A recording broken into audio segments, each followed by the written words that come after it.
بسم اللہ الرحمن الرحیم نحمدہ و نصلی علی رسولہ الکریم اما بعد۔ جیسے کہ آپ حضرات جانتے ہیں کہ آج بدھ کی رات ہے اور ہم یہاں پہ مسجد یوسفین میں تزکیہ نائٹ کے حوالے سے جمع ہوتے ہیں۔ تزکیہ سے مراد اپنے دلوں کی صفائی۔ آج انسان جو ہے اپنے سر کی ٹوپی سے لے کے پاؤں کی جوتی تک تو صاف رکھتا ہے، لیکن یہ کہ اپنے دل کو صاف نہیں کرتا، اور اس کی وجہ سے وہ اللہ کی نگاہوں میں اس کا کوئی مقام نہیں رہتا، مرتبہ نہیں رہتا۔ تو ہمارے دین کی اصل جو ہے وہ دل ہے، تو دل کی صفائی کو تزکیہ کہتے ہیں، اور اس حوالے سے صوفیہ اکرام بڑی بڑی محنتیں کرواتے ہیں۔ اس کی کیا حقیقت ہے، اس کو سمجھنے کے لیے ہم آج کی رات یہاں پہ جمع ہوتے ہیں، اور اس میں پہلے حصے میں ہم امام غزالی رحمۃ اللہ علیہ کی کتاب تبلیغ دین سے پڑھتے ہیں، کہ جس میں انہوں نے دل کی 10 بیماریوں اور دل کی 10 خوبیوں کا ذکر فرمایا۔ دل کی 10 بیماریوں کا ذکر فرمایا، وہ کون سی بیماریاں ہیں جو دلوں کو لگ جایا کرتی ہیں اور ان کا کیا علاج ہے۔ اسی طرح پھر ان 10 کو ذکر کرنے کے بعد آپ نے 10 خوبیوں کا ذکر فرمایا کہ دل کی وہ کون سی خوبیاں جن کو بندہ پیدا کرے تو اللہ کا قرب نصیب ہوتا ہے، اللہ کی معرفت حاصل ہوتی ہے۔ تو اب بیان چل رہا تھا ان دل کی 10 خوبیوں کا، اور آج الحمدللہ آج آخری خوبی 10ویں خوبی دل کی وہ بیان کریں گے کہ جس سے اللہ کی معرفت حاصل ہو جائے انسان کو، اور وہ ہے فکر موت۔ پچھلی گزشتہ ہفتے ہم نے رضا بر قضا پہ بات کی تھی، آج فکر موت کے بارے میں بات کریں گے۔ تو امام غزالی رحمۃ اللہ علیہ فرماتے ہیں کہ یہ جو 9 مقامات ہم ذکر کر چکے ہیں، سب ایک مرتبہ میں نہیں، بلکہ ان میں تو بعض مقصود ایک مرتبے میں نہیں ہے، بلکہ بعض تو اس میں مقصود بالذات ہیں، جیسے مقام رضا اور محبت، اور بعض مقصود بالغیر ہیں، مثلا توبہ، خوف، صبر اور زہد۔ ایک چیز ہوتی ہے مقصود بالذات اور ایک ہوتی ہے مقصود بالغیر۔ ایک مقصود بالذات کا مطلب یہ ہوتا ہے کہ وہ چیز فی ذاتی ہی آپ کو چاہیے، ٹھیک ہے نا، اور ایک یہ ہے کہ وہ تو نہیں چاہیے، اس کے ذریعے کوئی چیز اور حاصل کرنی ہے، اس لیے وہ ہوگی تو حاصل ہوگی۔ مثال کے طور پہ پیسہ جو ہے نا، پیسہ وہ مقصود بالذات نہیں ہوتا، مقصود بالغیر ہوتا ہے، کیونکہ وہ آپ کی ضروریات کو پورا کرنے کا نتیجہ ہوتا ہے، اس لیے آپ پیسے کماتے ہیں، ورنہ نہ کوئی پیسے پہن سکتا ہے، نہ کھا سکتا ہے، نہ اس پہ سو سکتا ہے، کچھ نہیں کر سکتا پیسے کے ساتھ۔ ہاں لیکن پیسہ ہوگا تو بستر بھی خرید سکتا ہے، گھر کا رینٹ بھی دے سکتا ہے، کھانا پینا بھی خرید سکتا ہے۔ تو پیسہ مقصود بالذات نہیں ہے، مقصود بالغیر ہے۔ مقصود بالذات کیا ہے؟ کھانا پینا، کپڑا لتا، ٹھیک ہے، رہائش کے لیے جگہ، چھت، یہ چیزیں مقصود بالذات ہوتی ہیں۔ تو آپ کو پتہ چل گیا کیا چیز مقصود بالذات ہے اور کیا چیز مقصود بالغیر ہے۔ تو اس لیے وہ فرماتے ہیں کہ ہم نے جو ابھی آج میں نے بتلایا کہ 10ویں چیز پہ بات کر رہے ہیں، تو پہلے 9 باتیں گزر چکی، ان میں سے چند چیزیں جو ہیں وہ بالذات چاہیے اور چند چیزیں جو ہے بالغیر چاہیے۔ مقصود بالذات کیا چیزیں جو فی ذات ہی ہمیں چاہیے؟ وہ ہے مقام رضا، اللہ تعالیٰ کی ہر عمل پہ راضی ہونا، بالکل خوش ہونا کہ جو اللہ نے ہمارے ساتھ معاملہ فرمایا ہم اس پہ خوش ہیں، راضی ہیں، جس حال میں اللہ میں رکھے وہ راضی ہیں۔ یہ جو مقام ہے یہ بالذات مقصود ہے۔ اسی طرح اللہ کی محبت، یہ بالذات مقصود ہے۔ اور بعض چیزیں مقصود بالغیر ہوتی ہیں، فی ذاتی ہی تو نہیں چاہیے لیکن اس کے ذریعے سے فائدہ حاصل ہوتا ہے۔ مثال کے طور پہ توبہ، خوف خدا جو ہے، اسی طرح صبر، زہد، یہ ساری چیزیں جو ہے وہ مقصود بالذات نہیں ہے، بلکہ ان کے ذریعے سے اللہ کا قرب نصیب ہوتا ہے، اس لیے چاہیے، کیونکہ مقصود در حقیقت قرب خداوندی ہے، اللہ کا قرب، یہ مقصود بالذات ہے، یہ اصل چاہیے ہمیں۔ اور یہ تمام مقامات راہ قرب کے معین اور خود قرب نہیں، معین ہے لیکن خود قرب نہیں ہے۔ تو یہ ساری چیزیں صبر کرو گے، زہد اختیار کرو گے تو یہ اللہ کا قرب کے قریب کرنے کے کام تو دیں گے، لیکن خود یہ نہیں چاہیے، کیونکہ قرب تو معرفت اور محبت سے حاصل ہوتا ہے، اور معرفت و محبت کبھی حاصل نہیں ہو سکتی جب تک غیر اللہ کی محبت قطع نہ کر دی جائے، اور غیر اللہ کی محبت خوف و صبر اور زہد توبہ ہی کے ذریعے سے قطع ہو سکتی ہے، لہٰذا ان کی بھی ضرورت ہوئی۔ تو وہ فرماتے ہیں کہ زہد اختیار کرنے سے اللہ کی محبت دل میں حاصل ہوتی ہے۔ زہد فی ذاتی ہی نہیں چاہیے، اگر زہد کہتے ہیں دنیا سے دوری اختیار کرنا، ٹھیک ہے نا، ایک لنگوٹے میں زندگی گزار دی، ایک چھوٹے سے گھر میں رہ گیا، یہ زہد جو ہے یہ فی ذاتی ہی نہیں چاہیے۔ آپ بڑے مالدار ہیں، ملینر ہیں، بلینر ہیں، بڑا پیسہ ہے، پیلس میں رہتے ہیں، لیکن اللہ کا دھیان آپ کو ہر لمحہ ہے، ٹھیک ہے نا، تو آپ کو زہد کی ضرورت نہیں ہے۔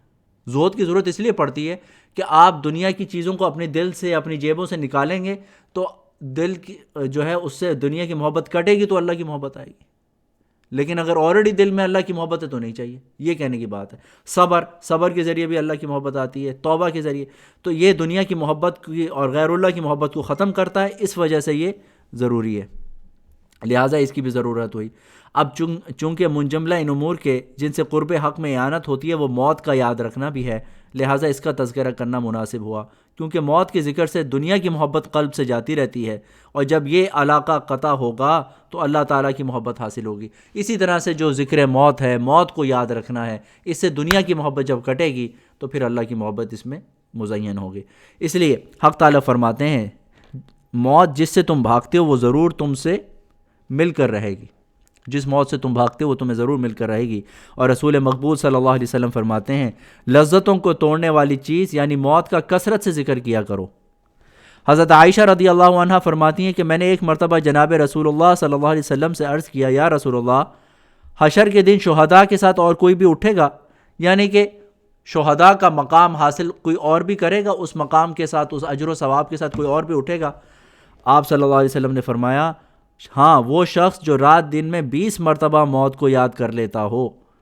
اگر آپ رات دن میں 20 دفعہ موت کو یاد کر لیں تو اللہ تعالیٰ شہید کا سا ثواب دیں گے، اسے شہید کا سا ثواب دیں گے۔ روزانہ جو روز مرتا ہو 20 دفعہ، تو ظاہر ہے کہ اس کے اندر دنیا کی محبت باقی رہ جائے گی۔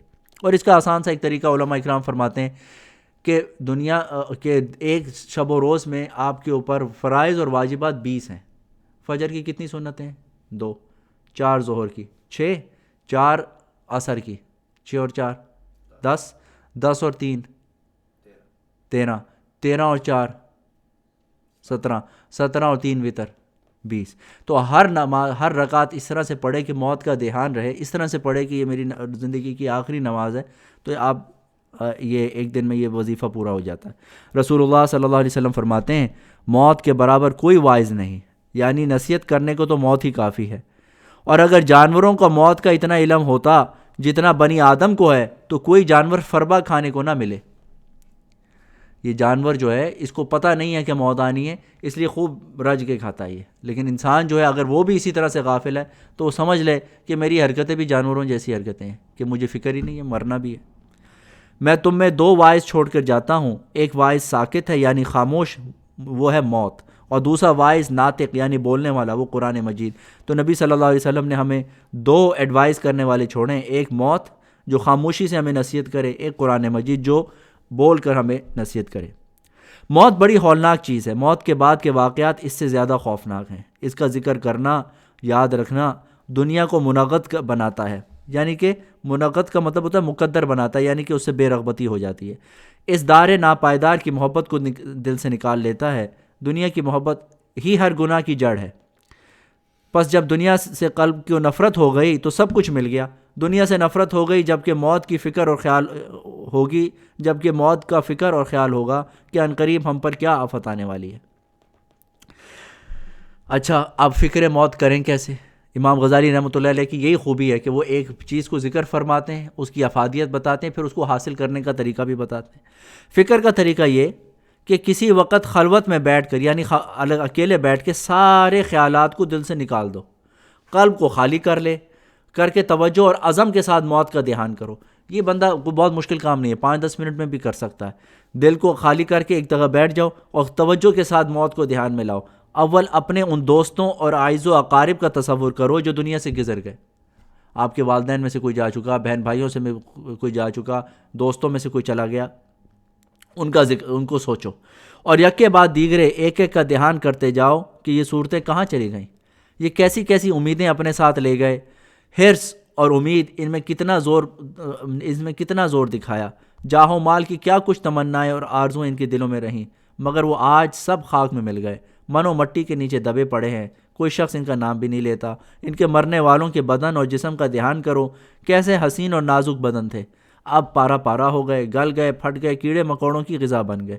ان کے بعد ان کے اعضاء اور جوارے میں سے ایک ایک عضو کا دھیان کرو کہ وہ زبان کیا ہوئی جو کسی وقت چپ ہونا نہیں جانتی تھی، وہ اتنا بولتا تھا، چپ نہیں ہوتا تھا، وہ کہاں گیا آج؟ وہ ہاتھ کہاں گئے جو حرکت کیا کرتے تھے؟ دیکھنے والی آنکھیں، ان کی خوبصورت حلقے کس کیڑے کی خوراک بن گئے؟ یہ سوچو۔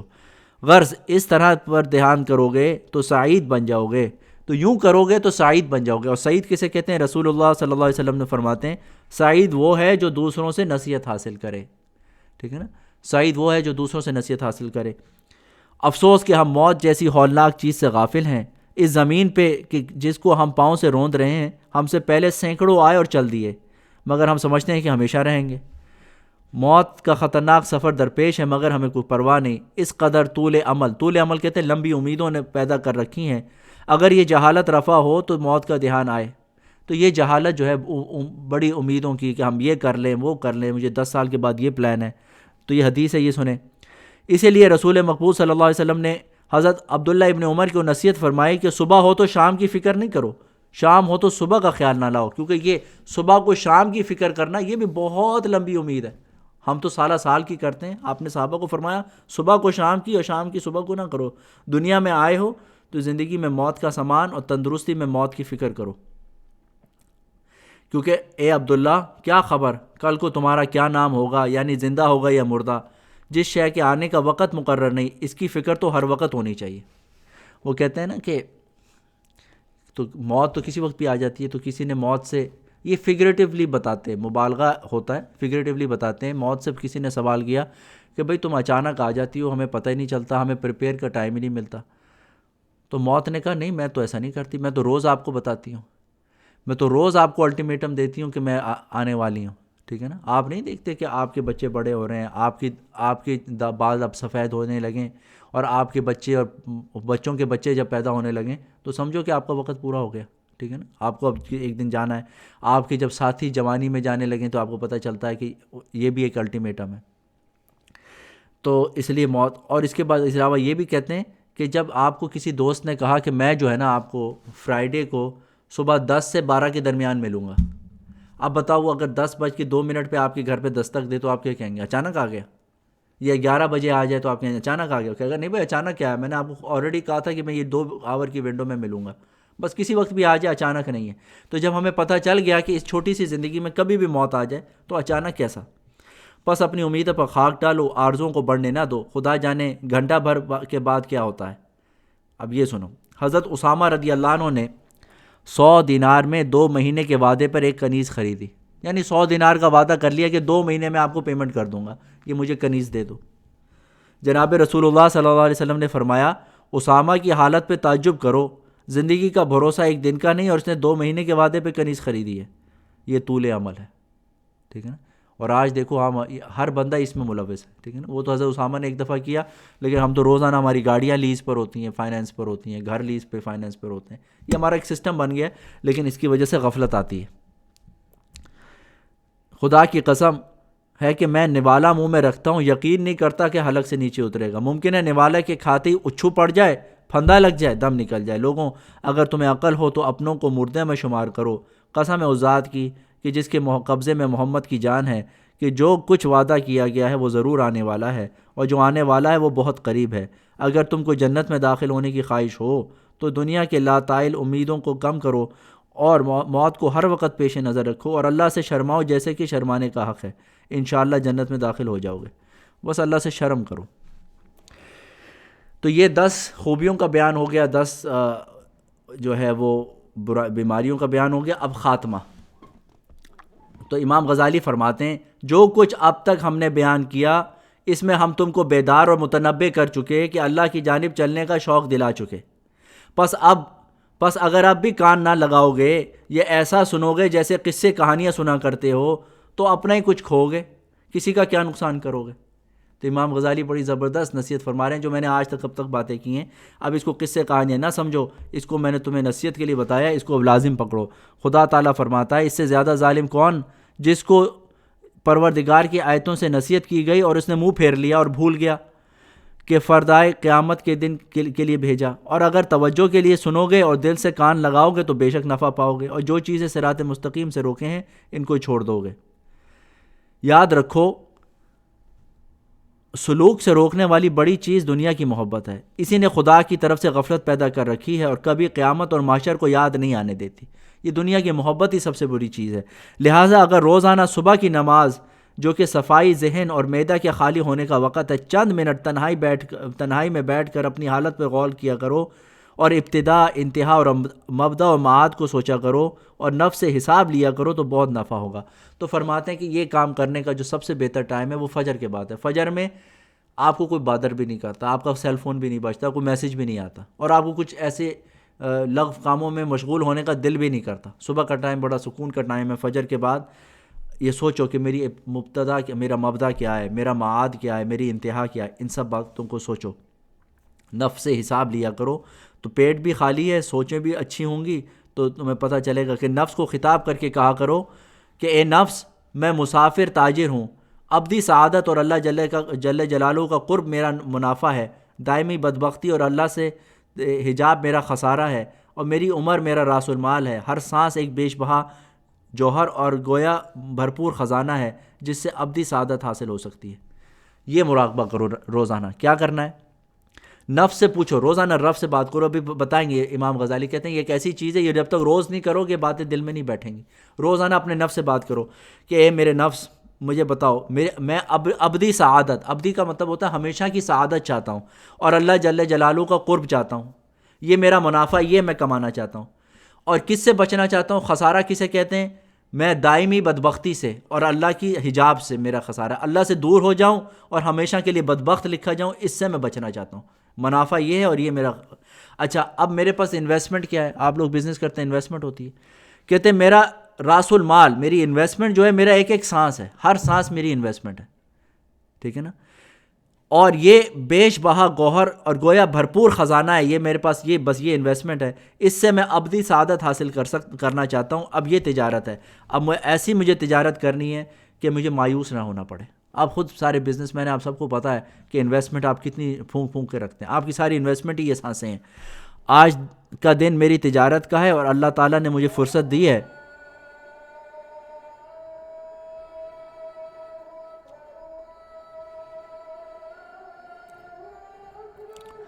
تو نفس کو یہ بات صبح فجر کے بعد بتاؤ کہ آج میرے یہ تجارت کا دن ہے، یہ منافع چاہتا ہوں، وہ اللہ تعالیٰ کی جو ہے وہ قرب چاہتا ہوں، ابدی سعادت چاہتا ہوں، بدبختی سے بچنا چاہتا ہوں۔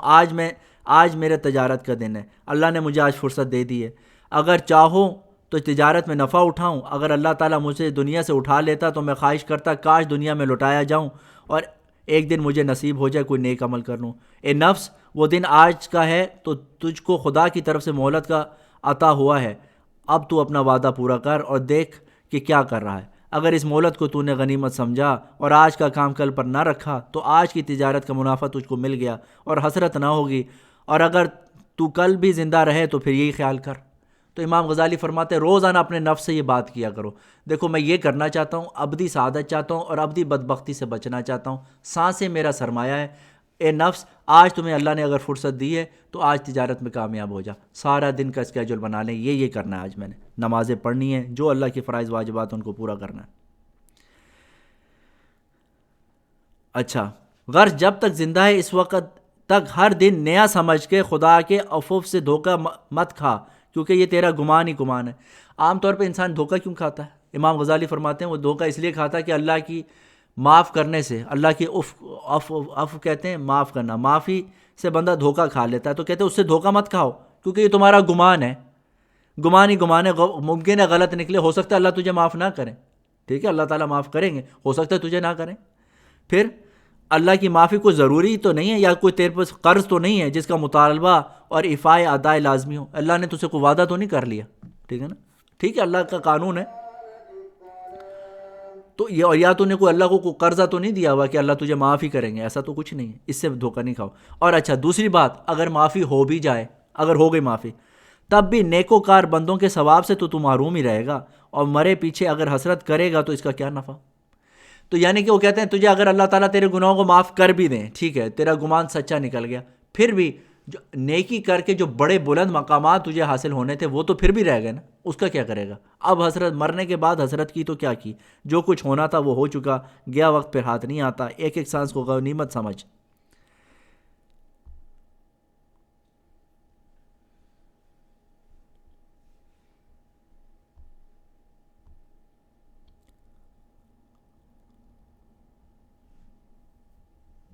یہ پورا نفس کے ساتھ پورا مکالمہ ہے، وہ میں انشاءاللہ کسی اور دن پڑھوں گا. یہ بات امپورٹنٹ ہے، اس کو سن لیں. یہ کچھ لوگوں کو شوق ہوتا ہے نا کہ دوسروں کی اصلاح کے پیچھے پڑ جاتے ہیں کہ تو صحیح ہو جا، اپنی نہیں فکر کرتے. اس کے بارے میں یہ بہت اہم بات امام غزالی فرماتے ہیں. اسی طرح اگر تو نے اپنے نفس سے مناظرہ اور مباحثہ کرتے رہو گے تو ایک دن یہ نفس تمہارا مطیع بن جائے گا. یعنی کہ روزانہ وہ پورا کلام ہے نفس کے ساتھ، روزانہ آپ نے جو جھگڑا کرنا ہے صبح فجر کے بعد، وہ پورا 2 پیجوں پہ لکھا ہوا ہے. وہ پھر کسی اور دن پورا کر لیں گے، آج ایک تو پڑھ لیا ہم نے. اچھا کہتے ہیں یہ روزانہ کرو گے تو ایک دن نفس تمہارا مطیع بن جائے گا، ایک دن تمہارا غلام بن جائے گا اور تمہیں رائے مستقیم پر لے چلے گا. پس اگر تم عقل مند ہو تو سمجھو کہ یہ نفس کے ساتھ مباحثہ کرنا، اپنے نفس کے ساتھ یہ ڈیبیٹ کرنا، مباحثہ کرنا، اس کے ساتھ روزانہ جھگڑا کرنا بدعتیوں اور معتزلہ بلکہ دنیا بھر کے مذاہب باطلہ کے ساتھ مناظرہ کرنے کی نسبت زیادہ ضروری اور محتم بھی شان ہے. یہ تو اس زمانے میں معتزلہ اور بدعتی زیادہ ہوتے تھے، ابھی بھی ہوتے ہیں، لیکن اس وقت زیادہ ڈیبیٹ کا ماحول تھا. تو امام غزالی نے کہا تم سارا دن جو ڈیبیٹ کرتے ہو، کبھی بدعتیوں سے، کبھی معتزلہ سے، کبھی ان سے، کبھی ان سے، یا جتنے باطل فرقے ان سے ڈیبیٹ کرنے سے بہتر ہے کہ روزانہ اپنے نفس کے ساتھ ڈیبیٹ کیا کرو. کیونکہ دوسروں کی غلطیاں اور خطائیں تمہیں کچھ بھی نقصان پہنچانے والی نہیں، اور اپنی خطا اور غلطی کا ضرور تمہیں اپنے اوپر وبال ہے، اس کا بھگتنا تمہیں بھگتنا پڑے گا. پس پہلو میں بیٹھے ہوئے دشمن اور خون کے پیاسے کو سب سے پہلے قتل کرنا چاہیے. ٹھیک ہے نا؟ آپ کے اندر جو غلطیاں ہیں وہ آپ کو نقصان پہنچائیں گی، کسی کی غلطیاں آپ کا کیا لینا دینا؟ تو اس کے پیچھے کیوں پڑ جاتے ہو؟ اپنا جو آپ کا جو دشمن ہے، خون کا پیاسا، اس کو پہلے قتل کرو. جب اس سے نجات مل کر اطمینان حاصل ہو جائے تب دوسروں کی خبر لینی مناسب ہے. تعجب ہے کہ اس دشمن کی جانب تو کبھی توجہ بھی نہیں ہوتی، بلکہ یہ جو کچھ بھی مانگتا ہے وہی اس کو دے دیتے ہیں، اور جو بھی حکم دیتا ہے فوراً اس کی تعمیل کی جاتی ہے. اس کی درخواستیں منظور، خواہشوں کے اوپر پورا کرنے میں غور و فکر کے گھوڑے دوڑائے جاتے ہیں، ہیلوں اور تدبیروں سے کام لیا جاتا ہے. اب یہ بیٹھا نفس جو آپ کو خیال ڈالتا ہے بس آپ پلاننگ کرتے رہتے ہیں، کسی نہ کسی طرح اس کو جائز کرتے ہیں اپنے لیے، پھر اس میں لگ جاتے ہیں. یعنی اس کے بارے میں آپ کو سوچتے نہیں. بھلا سوچو تو صحیح، اگر کوئی اپنے دامن کے نیچے ایک زہریلا کالا سانپ چھپائے بیٹھا ہے جو پھنکارے مار رہا ہے، اس کے ڈسنے اور ہلاک کرنے کی ٹو میں لگا ہے، مگر یہ شخص اس کی پرواہ نہ کرے، دوسرے شخص کے منہ سے مکھیاں اڑائے، پنکھا جلنے میں مشغول ہو، تو اس سے زیادہ احمق اور بیوقوف کون ہے؟ آپ کے جو پہلو میں سانپ بیٹھا ہے، زہریلا کالا سانپ، اس سے تو آپ کچھ کر نہیں رہے، دوسرے کے منہ پہ جو مکھیاں بیٹھتی ہیں اس کو اڑا رہے ہو. یعنی اس کی چھوٹی غلطیاں آپ کو بڑی لگ رہی ہیں، اپنے عیب آپ دیکھ ہی نہیں رہے. تو کہتے ہیں اس سے بڑا احمق اور بیوقوف آدمی کون ہو سکتا ہے؟ یہی حال تمہارا ہے، دوسروں کے ساتھ مباحثہ کرتے ہو، غیروں کو سیدھے راستے پہ لانے کی فکر میں سرگرم ہو، مگر اپنے نفس امارہ کے ساتھ مناظرہ کرنے اور اس کے تباہ کرنے والے شریر دشمن دین و ایمان کو زیر کرنے کی جانب تمہیں توجہ ہی نہیں ہے.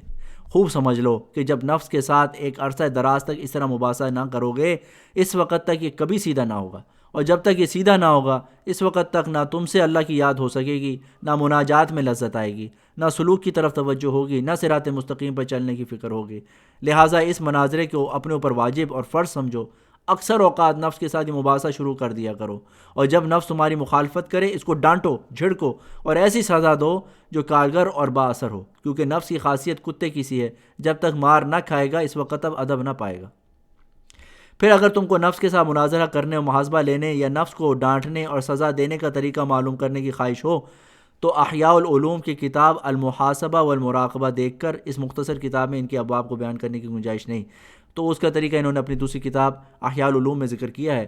اب دعا کرو کہ اللہ جل شانہ اپنے محبوب سیدنا محمد مصطفیٰ صلی اللہ علیہ وسلم کے طفیل سے مجھے اور تمہیں اپنی بے شمار عطاؤں سے ڈھانپ لے اور کرم و فضل فرمائے. جن باتوں کا اس نے ہم کو علم عطا فرمائے اس پر عمل کی توفیق بخشے، اور جو کچھ ہم نے پڑھا یا سنا اس کو حال بنا دے کہ اصل کیفیت ہم اپنے نفس پر گزرتی ہوئی دیکھ لیں. آمین یا رب العالمین. کیا خیال ہے؟ صحیح ہے؟ تو یہ ہمارا الحمدللہ آج اس کا مطلب ہے 20 ہفتے ہو گئے مکمل. 20 ہفتے ہمارے پورے ہو گئے. 10 ہم نے روح کی بیماریوں کا ذکر کر لیا اور 10 ہم نے خوبیوں کا بھی ذکر کر لیا. اب امام غزالی فرماتے ہیں اب اس کو قصے کہانیاں نہیں سمجھنا، اس پہ لگ جانا. اب ایک کوشچن سب یہ آپ بات کر رہے تھے جس میں کہہ رہے تھے اپنے آپ پہ تو آپ وہ نہیں کرتے، آپ دوسرے پہ زیادہ کرتے ہیں، مگر کئی دفعہ ہوتا ہے کہ آپ کہتے ہیں کہ دوسرا بندہ اگر سیکھ جائے آپ کو وہ اس سے کوئی فائدہ لے جاتا ہے ہاں تو ہاں صحیح ہے. یہ بات یہ پوچھ رہے ہیں کہ کیا مطلب اگر دوسرے آدمی کی بندہ فکر ہی نہ کرے؟ نہیں، یہ بات نہیں ہے. دوسرے کی فکر کرے، مطلب اعتراض اس پہ ہے کہ اپنی تم فکر نہیں کرتے، اپنی حالت کو سنوارنے کی تمہیں فکر نہیں ہے، دوسرے پہ پڑے رہتے ہو. یہ اس کو منع کیا انہوں نے. اپنی بھی کر رہا ہے کچھ نہ کچھ ٹکر ٹکر، اپنی بھی فکر کر رہا ہے، اپنی نفس کی بھی فکر رہتی ہے، اپنی لائف بھی صحیح کرنی ہے، لیکن دوسرے کو غلطی پہ دیکھ رہا ہے، اس کو بھی فکس کر رہا ہے. تو یہ مراد ہے ان کی. جی ہاں، کیونکہ امر بالمعروف نہی عن المنکر تو یہ ہمارا وظیفہ ہے نا، کیونکہ نبی صلی اللہ علیہ وسلم اب خاتم النبیین کا تاج پہن کے آئے ہیں. آپ کے بعد اب کوئی نبی آنے والا نہیں. تو یہ امر بالمعروف نہی عن المنکر جو ہے ختم نبوت کے نتیجے میں ہمیں یہ برکت ملی ہے، تو یہ تو ہمارا وظیفہ ہے، اس کے بغیر تو کوئی گزارا نہیں ہے. اب دوسرا سیکشن جو ہے اس میں ہم مشائخ تاریخ مشائخ چشت میں سے تلاوت کرتے ہیں، پڑھتے ہیں. اور یہ ہمارے سلسلے کے بزرگ سلسلہ چشتیہ صابریہ کے بزرگان دین کا ذکر ہے اس میں. شاہ محمد مکی جعفری. گزشتہ ہفتے ہم نے مولانا شیخ سید محمدی اکبر آبادی کا ذکر کر لیا تھا. آج شاہ محمد مکی جعفری رحمۃ اللہ علیہ کا ذکر کریں گے. آپ نسباً سید اور اپنے مرشد شاہ محمدی کے صاحبزادے ہیں. آپ کی پیدائش چونکہ مکہ میں ہوئی اس لیے محمد مکی کے نام سے مشہور ہیں. شجرات میں شاہ عددالدین اور شاہ محمدی کے درمیان آپ کا واسطہ ملتا ہے، لیکن مقاصد الصادقین جو خود شاہ عددالدین کی ہی تصنیف ہے، اس میں تحریر فرمایا کہ این بندہ جرا نوش جام آساقی خاص و عام پیر و مرشد حقیقی شیخ محمد است.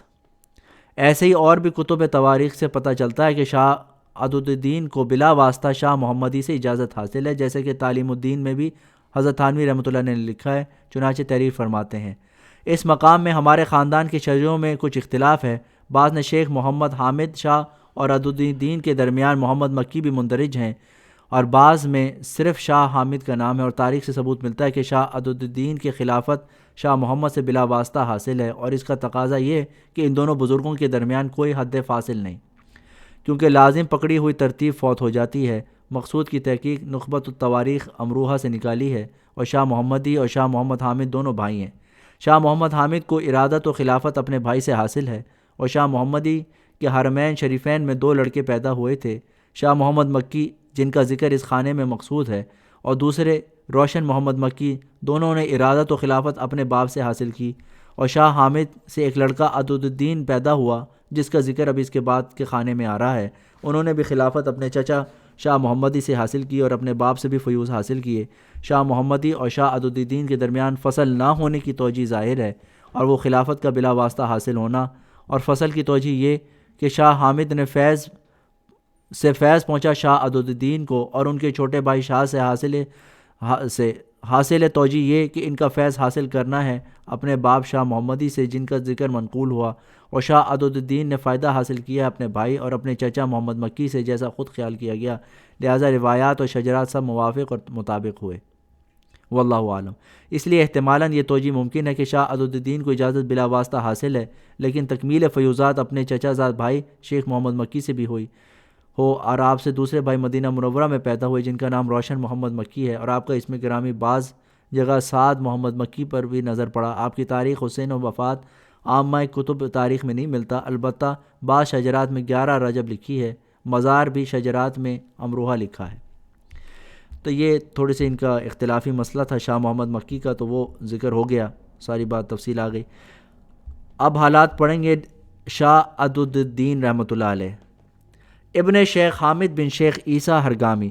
آپ کا جدی وطن ہرگام ہے، لیکن آپ کے والد حضرت شاہ محمد حامد 1073 ہجری میں امروہہ آ گئے تھے، اور یہیں عقد کر کے مستقل قیام فرما لیا تھا.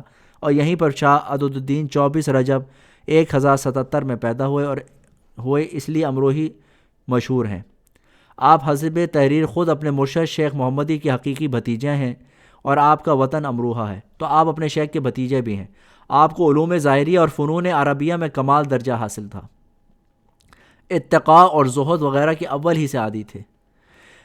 یہ بات بار بار ذکر کی جاتی ہے کہ یہ جو سارے تصوف کے جو بزرگ ہیں یہ علوم ظاہریہ میں اور فنون عربیہ میں ان کو کمال حاصل ہوتا ہے. علوم ظاہریہ وہ ہوتے ہیں کہ جو شریعت کا علم ہوتا ہے, ٹھیک ہے نا, جس کو کہتے ہیں عالم مفتی کہتے ہیں. تو علوم ظاہریہ پہ تو ضرور کمال ہوتا ہے, ٹھیک ہے نا. پھر علوم باطنیہ کی وجہ سے اللہ تعالیٰ ان کو ایک خاص مقام عطا کر دیتے ہیں. لیکن اب چونکہ لوگوں کو اس چیز سے مناسبت نہیں رہی, وہ یہ سمجھتے ہیں کہ یہ جو صوفی بزرگ ہوتے ہیں ان کو علوم ظاہریہ سے کوئی مناسبت نہیں ہوتی. ایسا نہیں ہے. ہمیشہ جب بھی ہم جن کے بھی حالات پڑھتے ہیں علوم ظاہریہ کے وہ کمال درجہ حاصل ہوتا ہے. اتقاء و زہد وغیرہ کے اول ہی سے عادی تھے. حکام کے اصرار کے باوجود وظیفہ قبول نہیں فرمایا, یعنی حکام نے کہا کہ آپ کی ہم تنخواہ باندھ دیتے ہیں, آپ نے وہ قبول نہیں فرمایا.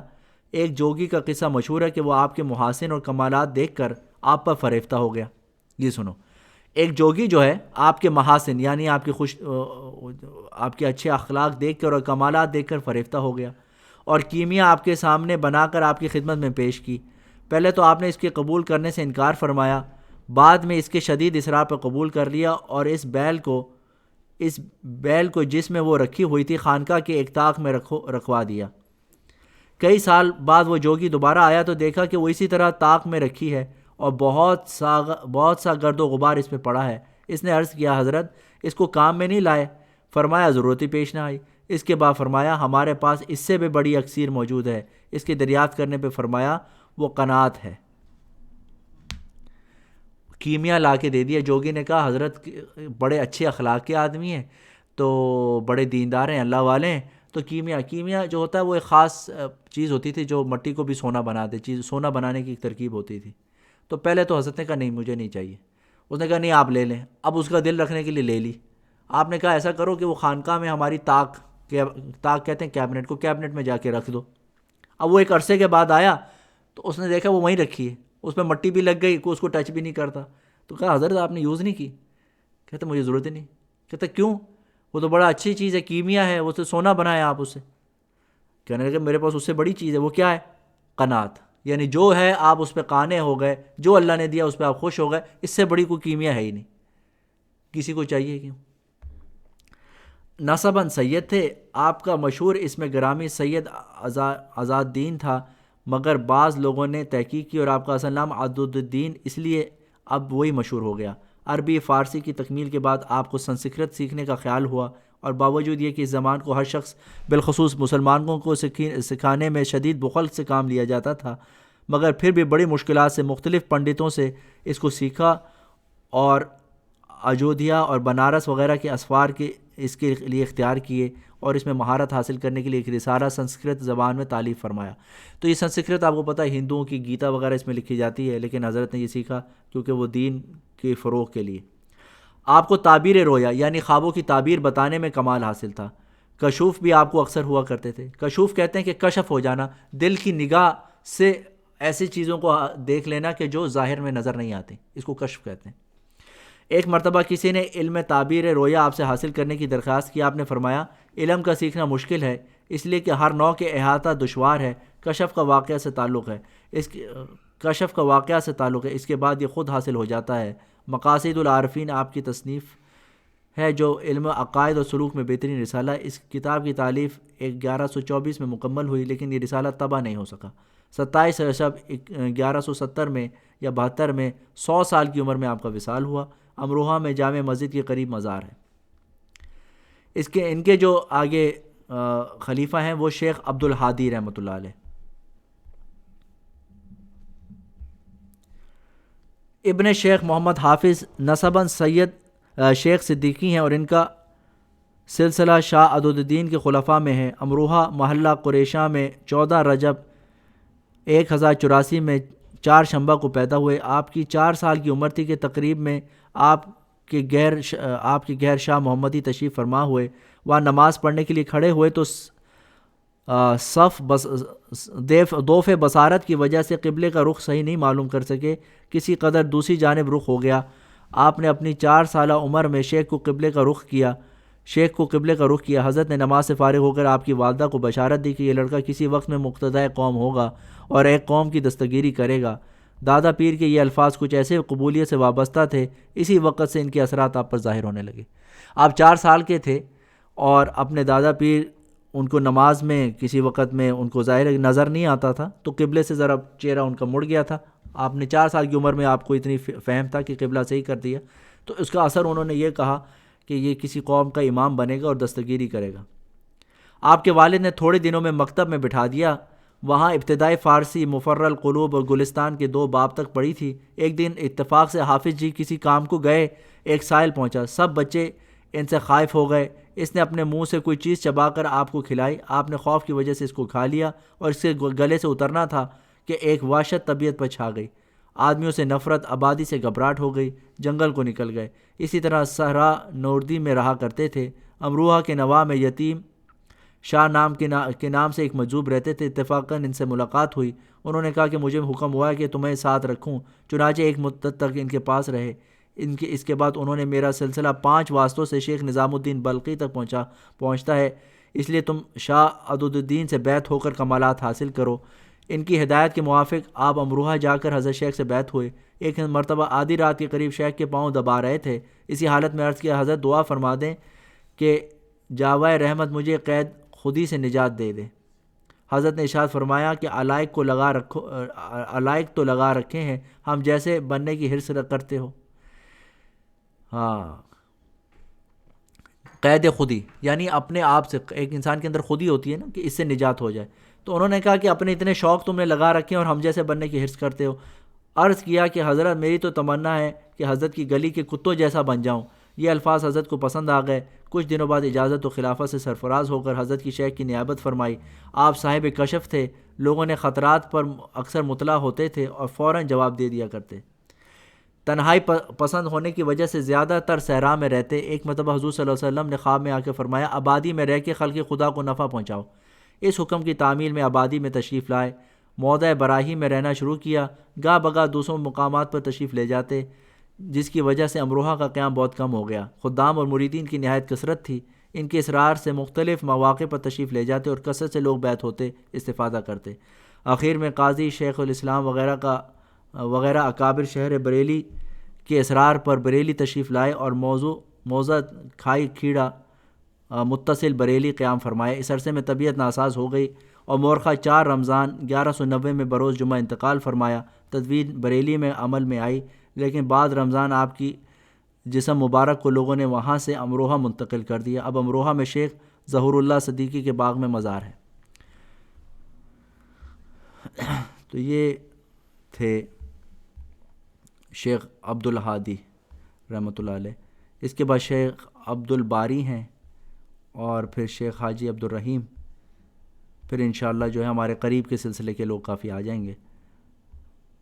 تو جو بیچ میں کچھ کہ تو حالات زیادہ تفصیل سے آئے ہیں اور اس میں آج زیادہ تفصیل سے باتیں نہیں آئیں, لیکن پھر بھی بزرگوں کا ذکر کسی بھی نفع سے خالی نہیں ہے. ایسا نہیں ہوتا کہ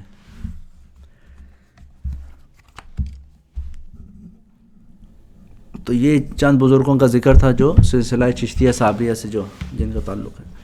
اب انشاءاللہ ہم ذکر کریں گے, اور ہمارے سلسلے کے جیسے میں نے آپ کو بتلایا کہ 5 قسم کے ذکر ہیں. اس کی پھر میں تفصیل بتا دیتا ہوں کیونکہ آج کچھ نئے لوگ بھی ہیں. کہ دیکھو, ذکر کرنا تو اس میں کسی کو شک نہیں ہے, قرآن کا حکم ہے. اللہ تعالیٰ فرماتے ہیں وَاذْكُرُوا اللَّهَ ذِكْرًا كَثِيرًا, اللہ کا کثرت کے ساتھ ذکر کرو. پھر کیسے کرو؟ قیاما وقعودا وعلی جنوبہم, کھڑے ہوئے, بیٹھے ہوئے یا لیٹے ہوئے, کسی طرح بھی ذکر کرو. انسان کی 3 ہی حالتیں ہوتی ہیں, یا کھڑا ہوتا ہے, یا بیٹھا ہوتا ہے, یا لیٹا ہوتا ہے. ہر حال میں اللہ کا ذکر کرو. ہر حال میں اللہ کا ذکر کرنے کا حکم ہے کثرت کے ساتھ, اور اتنی کثرت کے ساتھ اتنا ضروری ہے کہ اس کے لیے کوئی شرط بھی نہیں لگائی. وضو ہو نہ ہو, غسل ہو نہ ہو, حالت جنابت میں ہو تب بھی ذکر کر سکتے ہو. تو اس لیے پھر نبی صلی اللہ علیہ وسلم نے کی احادیث سے اس کی بہت سے فضائل بھی آئے. ٹھیک ہے, مجالس ذکر میں آپ صلی اللہ علیہ وسلم نے فرمایا کہ فرشتے ایسی مجالس کو گھیر لیتے ہیں اور اللہ تعالیٰ خاص سکینہ نازل فرماتے ہیں, اور وہ ایک فرشتوں سے بڑا مشہور کلام ہوتا ہے کہ یہ کیا چاہتے ہیں. تو اللہ تعالیٰ کو بتایا جاتا ہے, اس فرشتے بتاتے ہیں کہ یہ آپ کی رضا چاہتے ہیں, جنت چاہتے ہیں. کیا دیکھا انہوں نے؟ نہیں دیکھا تو نہیں. اچھا, پھر ان کو یہ میرا فیصلہ بتا دو کہ ہم نے ان کے لیے جنت کے فیصلے کر دی. کس چیز سے پناہ چاہتے ہیں؟ جہنم سے پناہ چاہتے ہیں. دیکھی انہوں نے؟ کہتے دیکھی تو نہیں. تو پھر ان کو اعلان کر دو کہ ہم نے ان کے لیے جہنم سے حفاظت فرما کے فیصلے کر دیے. پھر وہ فرشتے کہتے ہیں کہ ایک ایسا آدمی تھا جو ایسے کونے میں بیٹھا تھا، وہ اس ذکر ذاکرین کی مجلس میں ذکر کی نیت سے نہیں آیا تھا، لیکن کسی سے کوئی تعلق چاہتا تھا. آپ نے فرمایا کہ آج یہ ایسے مبارک جلیساں ہیں کہ ان سے کوئی بھی آج محروم نہیں ہوگا. کسی بھی نیت سے بیٹھا ہوگا تو آج فائدہ تو اٹھائے گا. ٹھیک ہے نا. تو جب یہ اللہ تعالیٰ یہ نے بتایا، اور پھر نبی صلی اللہ علیہ وسلم نے یہ بھی فرمایا کہ جب بھی تم جنت کے باغوں میں سے گزرا کرو تو خوب چر لیا کرو. تو صحابہ نے فرمایا یہ کیا ہے؟ وہ فرمایا یہ مجالس ذکر ہے. تو مجالس ذکر یہ سنت سے ثابت ہے. پھر کتنا ذکر کرنا ہے؟ قرآن سے ثابت ہے. قرآن کا حکم ہے کہ زیادہ سے زیادہ ذکر کرو. اب آپ کو پتہ ہے کہ نبی صلی اللہ علیہ وسلم کی 4 وظیفے ہیں. 4 ذمہ داریاں نبی صلی اللہ علیہ وسلم کی اللہ تعالیٰ نے لگائی ہیں. یتلو علیہم آیاتی، ایک تو یہ اللہ کی کتاب کی، اللہ کی آیات کی تلاوت سکھاتے ہیں. یتلو علیہم آیاتی ویزکیہم، اور ان کا تزکیہ فرماتے ہیں. ویعلمہم الکتاب والحکمہ، ان کو کتاب کی تعلیم دیتے ہیں اور حکمت کی تعلیم دیتے ہیں.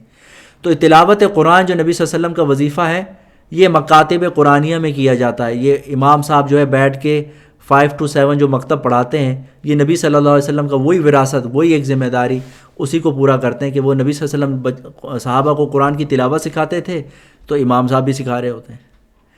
پھر کتاب کا علم، ایک تو تلاوت ہے کہ اس کا علم، وہ علم جو ہے وہ مدارس میں سکھایا جاتا ہے، کیونکہ قرآن سیکھنے کے لیے آپ کو عربی کا علم ہونا چاہیے، آپ کو گرامر کا علم ہونا چاہیے، آپ کو جو ہے اصول کا علم ہونا چاہیے، آپ کو منطق کا علم ہونا چاہیے. یہ سارے علوم پڑھائے جاتے ہیں. پھر کتاب کی تفسیر پڑھائی جاتی ہے، حدیث پڑھائی جاتی ہیں. ٹھیک. ایک ہے حکمت، یہ آپ کو حکمت سکھاتے ہیں. حکمت کہتے ہیں ہر کام کو اس کے احسن طریقے سے کرنا. کھانا کھانا ہے بہترین طریقے سے کھاؤ. ٹھیک ہے نا. ایک تو ہے نا کہ آپ کے پاس کھانے کی پلیٹ پڑی، منہ ڈال دیا، پیٹ تو بھر جائے گا آپ کا، لیکن ایسے تو جانور کھاتے ہیں. اچھا طریقہ تو نہیں. بات کرنی ہے اچھی بات کرو، بات سننی ہے مناسب بات سنو. نبی صلی اللہ علیہ وسلم کیسے بات سنتے تھے؟ آپ جو ہے بات ہر کسی کی سنتے تھے. ٹھیک ہے نا. کوئی ایک راہ چلتی ہوئی کوئی غلام عورت جو ہوتی تھی، کالی جو حبشی غلام بھی ہوتی تھی، وہ نبی صلی اللہ علیہ وسلم کو بازو سے پکڑ کے سائڈ پہ کر لیتی اور اپنی لمبی باتیں کرتی. آپ صلی اللہ علیہ وسلم اس کو اسی توجہ سے سنتے جیسے کوئی بڑا آدمی کی بات سن رہے ہیں.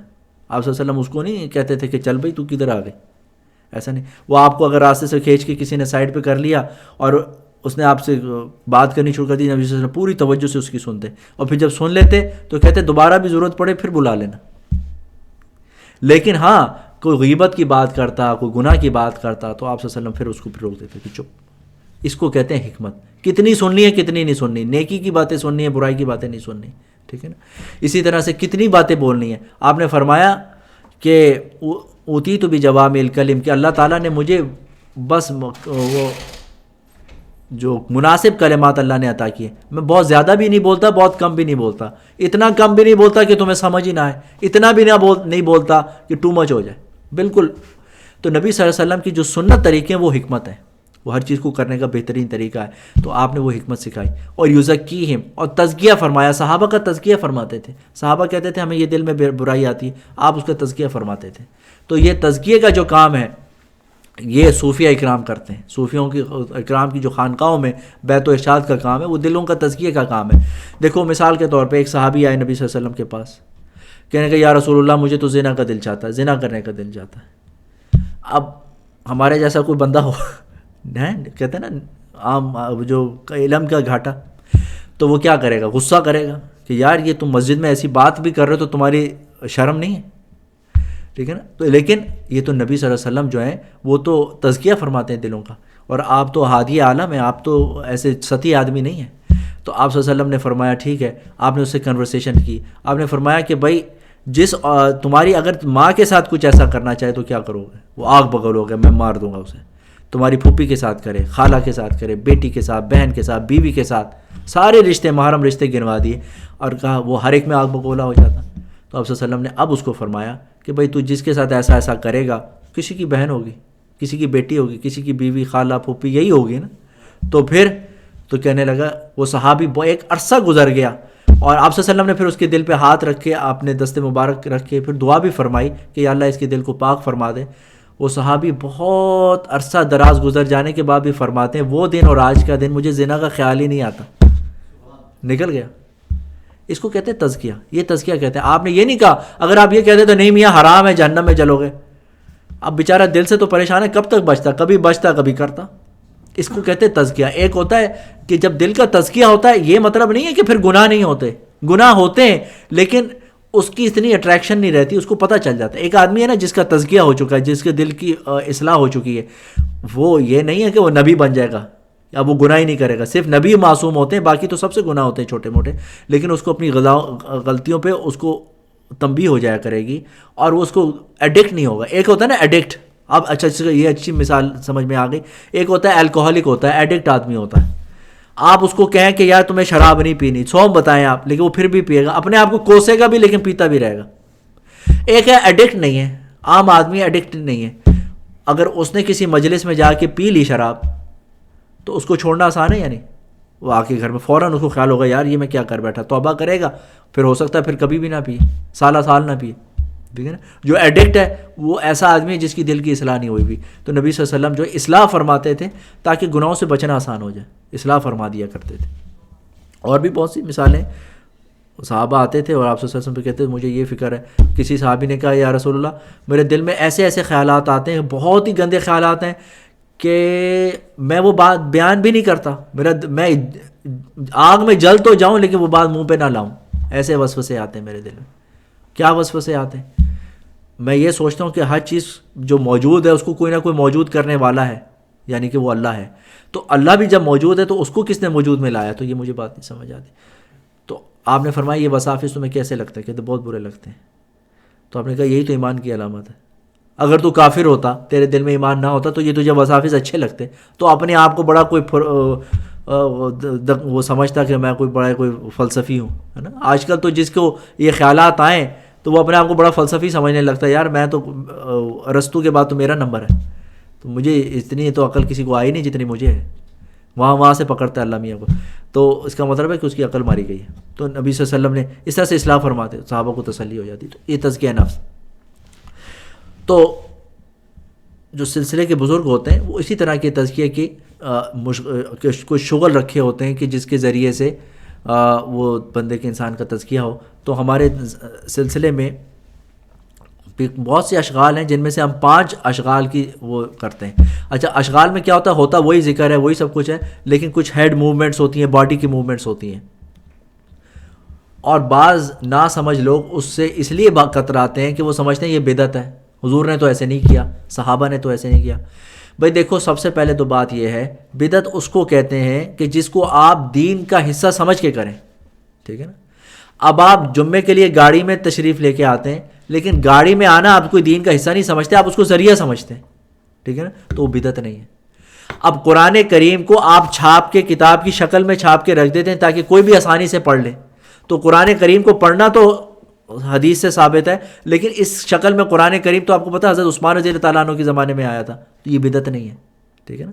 کیونکہ آپ اس کو دین کا حصہ نہیں سمجھتے, دین کا معاون سمجھتے ہیں. اسی طرح سے 8 سال میں عالم بنتا ہے.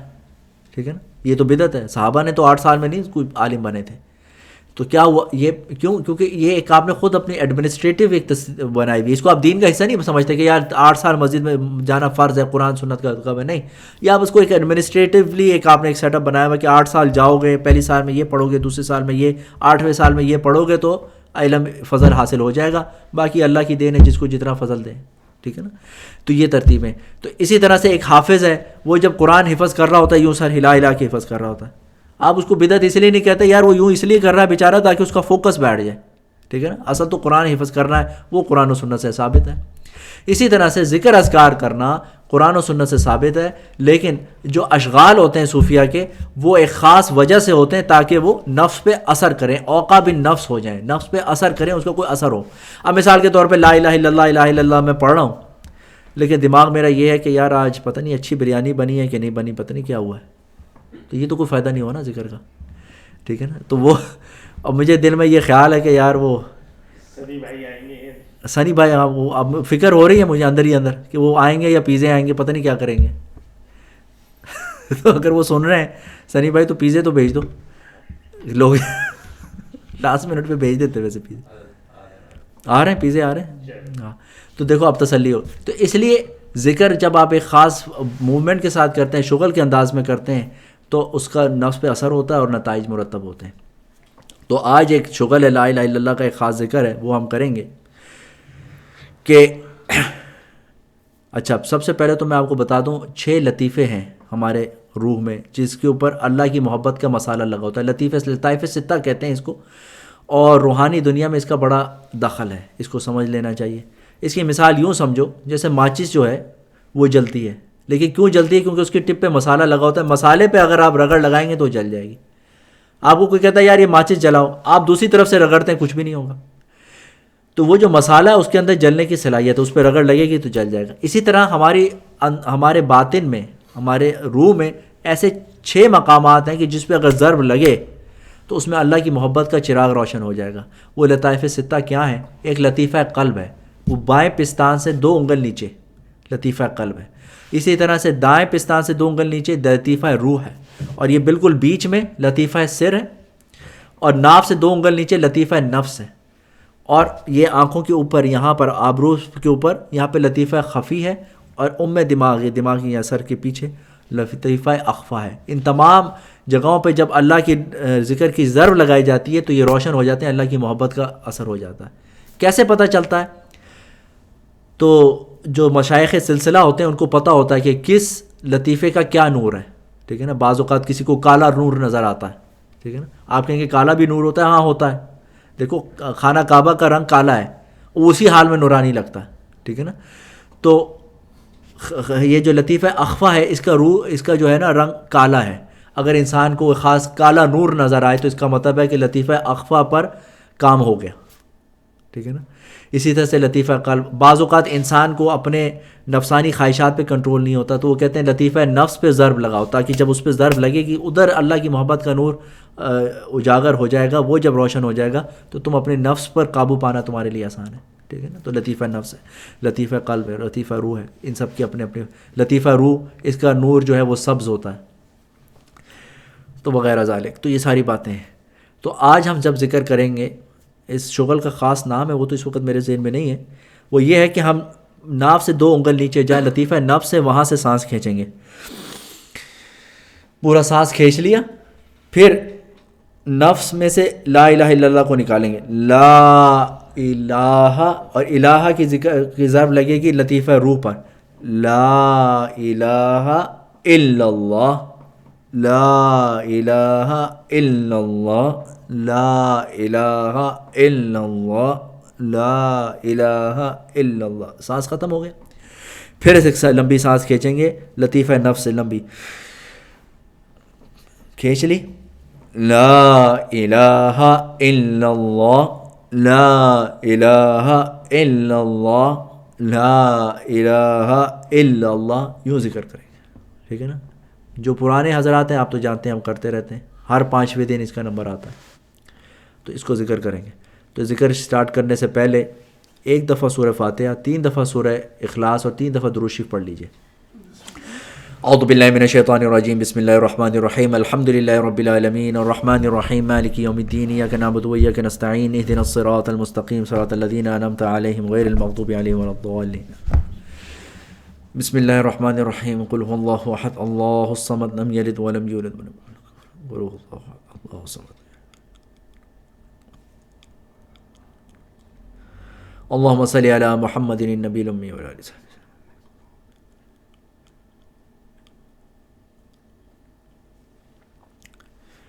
اب ذکر شروع کریں گے. یا اللہ دعا فرما لیجیے کہ جو کچھ بھی پڑھا گیا ہے اس کا ثواب نبی صلی اللہ علیہ وسلم کی برکت سے تمام اولیاء اللہ کو عموماً اور سلسلہ چشتیہ صابریہ کے اولیاء اللہ کو خصوصاً پہنچا دیجیے، اور ان کی روحانی توجہات ہمیں نصیب فرما دیجیے.